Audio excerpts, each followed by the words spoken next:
नाजरीन, पारसी मजहब में बहन जैसे मुकद्दस रिश्ते से शादी क्यों की जाती है? क्या तमाम पारसी अपनी बहनों से शादी करते हैं? पारसी लोग बरे सगीर में कैसे आबाद हुए, यही हमारी आज की वीडियो का मौजू होगा। और आज हम आपको पारसी मजहब के बारे में हैरानकुन हकायक बताएंगे जो यकीनन आपको सोचने पर मजबूर कर देंगे।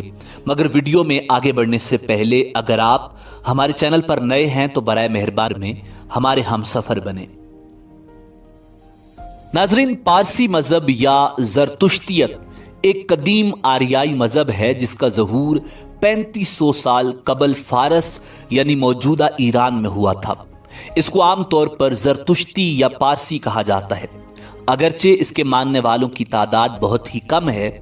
यानी पूरी दुनिया में तकरीबन 1,30,000 से भी कम जरतुश्ती यानी पारसी हैं, मगर ये दुनिया के कदीम मजाहिब में से एक है। पारसी जरतुश्त के पैरोकार हैं और आग की इबादत के बायस इसे आतिश परस्तों का मजहब और मजूसियत भी कहा जाता है। ये लोग आग की इबादत करते हैं और आग को खुदा मानते हैं। नाजरीन, पारसी जरतुश्त के पैरोकार हैं जिनका दौर 8वीं सदी कबल मसीह का है। सासानी सल्तनत को जब उरूज हासिल हुआ और ये अकेले दुनिया की सुपर पावर के मनसब पर फायज हुई, तब इसका बाज़ाब्ता मजहब पारसी ही था। ईरानी समाज में जब बैनुल मजाहिब हमांगी मुतासिर हुई तो पारसियों ने ईरान को खैराबाद कहना शुरू कर दिया। नाजरीन, हिंदुस्तान में पारसियों की आमद 8वीं से 10वीं सदी के दरमियान हुई। कहा जाता है कि जब वो महाजर बनकर गुजरात के साहिलों पर आए तो वहां के मकामी हुक्मरान जादी राना ने उन्हें दूध से लबालब भरा हुआ एक प्याला भेजा। इसमें रमज ये थी कि हमारा मुल्क पहले ही लोगों से भरा हुआ है, इसमें किसी और की गुंजाइश नहीं है। उसने दूध से भरा हुआ प्याला भेजा, यानी वो लोग समझ जाएं कि इस मुल्क में उनकी जगह नहीं। इसके जवाब में पारसियों के मजहबी पेशवा ने उस दूध में शक्कर मिलाकर वापस राजा के दरबार में भेजवा दिया। मतलब ये था कि हम दूसरों की जगह नहीं घेरेंगे, बल्कि हमारे दम से मुल्क को फायदा होगा। नाजरीन, दुनिया के तमाम मजाहिब में बहन का रिश्ता इंतहाई मुकद्दस माना जाता है और बहन से शादी को न सिर्फ नाजायज और हराम समझा जाता है, बल्कि दुनिया के किसी भी मजहब में इस बात का तसव्वुर भी मौजूद नहीं। मगर पारसी मजहब के एक फिरके में न सिर्फ बहन से शादी की जाती है, बल्कि इसे मोतबर और बायस इज्जत समझा जाता है। पारसी मजहब के पैरोकार आज भी अपनी हकीकी बहनों से शादी करते हैं, जो कि एक गलीज अमल है और दुनिया भर के तमाम मजाहिब में इसकी ममानियत भी है और तमाम मजाहिब इसकी पुरजोर मजम्मत भी करते हैं। पारसी मजहब में जानवरों की तरह मुकद्दस रिश्तों की कोई अहमियत नहीं होती और अपनी बहन से जिनसी ताल्लुक कायम करने में कोई हरज नहीं, बल्कि इसे बायस तकरीम माना जाता है। पारसी मजहब में बहन भाई की शादी को पसंदीदा तरीन करार दिया गया है और इस किस्म की शादी खुवेज़त गुरदस कहलाती है। और पारसी मजहब की किताबों में इस शादी की बड़ी अजमत बयान की गई है और कहा गया है कि ऐसी शादी करने वाले पर खुदा का साया पड़ता है और शैतान उनसे दूर रहता है। ये एक इंतहाई गलीज अमल है, मगर पारसी मजहब में इसकी अहमियत है। एक ओस्ताई मुफस्सिर नुरसी बुर्ज महर का कहना है कि ऐसी शादी से कबायर यानी गुनाहों का कफारा हो जाता है। लिहाजा इस मजहब में सगे बहन भाई बड़ी अजमत और वकार के साथ शादी करते हैं और उनको मजहब इस बात की इजाजत देता है। नाजरीन, मुनफरिद और हैरान कुन रस्मों रिवाज के हामिल ये लोग अपने मुर्दों को दफन नहीं करते, बल्कि उनको एक बुलंद मीनार वाली इमारत में रख दिया जाता है, जहां पर चीलें और गिद्ध उनको नोच नोच कर खा जाते हैं। मगर ऐसी इमारत की गैर मौजूदगी के सबब ये लोग मुर्दों को अब दफना भी रहे हैं, जिसका सबूत लाहौर में मौजूद पारसियों के कब्रिस्तान से मिलता है। पारसी बड़ी तादाद में ईरान में मौजूद हैं, जबकि दूसरे नंबर पर ये सबसे ज्यादा भारत में मुकीम हैं। नाजरीन, ये लोग अपने दीन की तबलीग نہیں کرتے اور نہ ہی کسی دوسرے مسلک یا مذہب کے لوگوں کے ساتھ شادی کرتے ہیں۔ اسی سبب اس مذہب سے تعلق رکھنے والے افراد کی تعداد میں تیزی سے کمی واقع ہو رہی ہے۔ ایک محتاط اندازے کے مطابق پوری دنیا میں اس مذہب کے ماننے والے افراد کی تعداد اب صرف 1,40,000 تک باقی رہ گئی ہے۔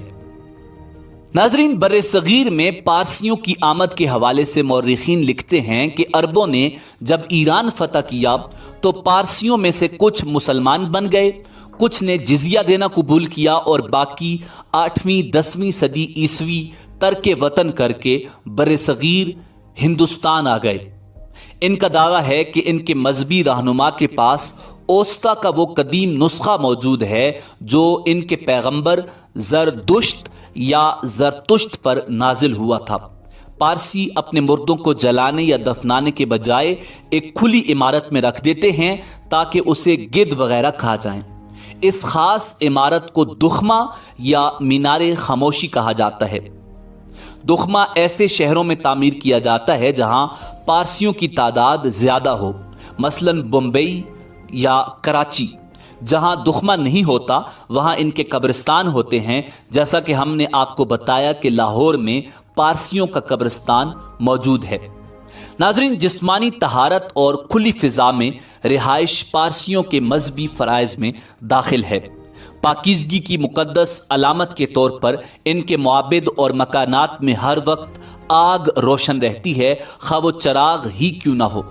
ہندو سناتن دھرم اور یہودیوں کی طرح پارسی مذہب بھی غیر تبلیغی ہے۔ یہ لوگ نہ دوسرے مذاہب کے لوگوں کو اپنے مذہب میں داخل کرتے ہیں اور نہ ہی ان سے شادی کرتے ہیں۔ ان کڑی پابندیوں کے باعث ابھی تک دوسرے طاقتور مذاہب اسلام، ہندو مت، مسیحیت کے ثقافتی اثرات سے محفوظ ہیں۔ اصول علم ان کا جزو ایمان ہے۔ ہر پارسی موبد میں ایک سکول ہوتا ہے۔ دنیا میں پارسیوں کی کل تعداد تقریباً چند لاکھ ہے۔ ناظرین، پاکستان میں بھی پارسیوں کی بڑی تعداد موجود ہے اور ہندوستان میں بھی جمشید جی ٹاٹا، دادا بھائی نوروجی، فیروز گاندھی کی طرح کئی خاندان پارسی مذہب سے تعلق رکھتے ہیں۔ ٹاٹا خاندان کا تعلق پارسی مذہب سے ہے۔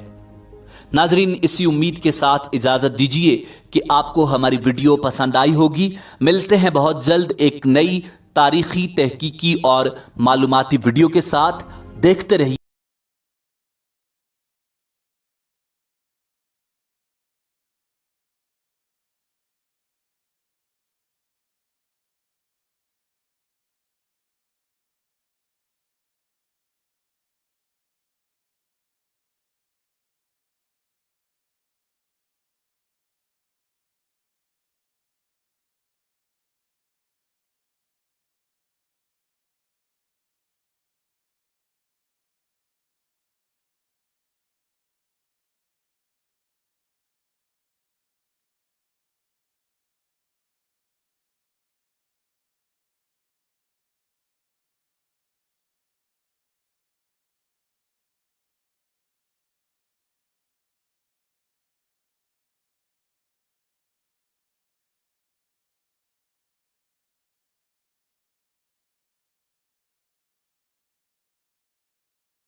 बिस्मिल्लाहिर्रहमानिर्रहीम।